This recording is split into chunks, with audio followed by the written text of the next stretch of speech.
one of the really interesting things, and the three of us don't get a lot of opportunities to talk about, is how these two pre-admissions courses integrate with each other.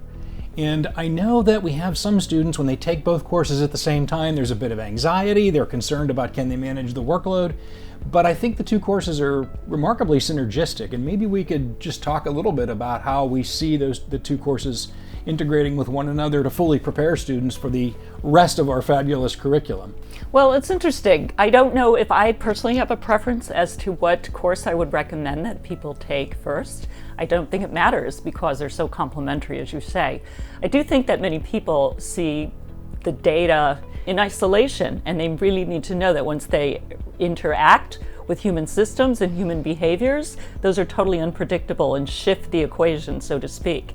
So those that have had your course first understand that intuitively, whereas those that have not had your course in mind are starting to grapple with that halfway through. So you provide the groundwork for understanding what is human ecological and human environmental interactions in a really strong way. So one of the things about Environmental 101 is that it's a writing intensive course, and so some prospective students find that a bit daunting. Maybe it's a bit of a boogeyman to them because they haven't written in a long time, but we don't put them in a position where they're just twisting in the wind, do we? We have a much more supportive system to help them get to where they need to be.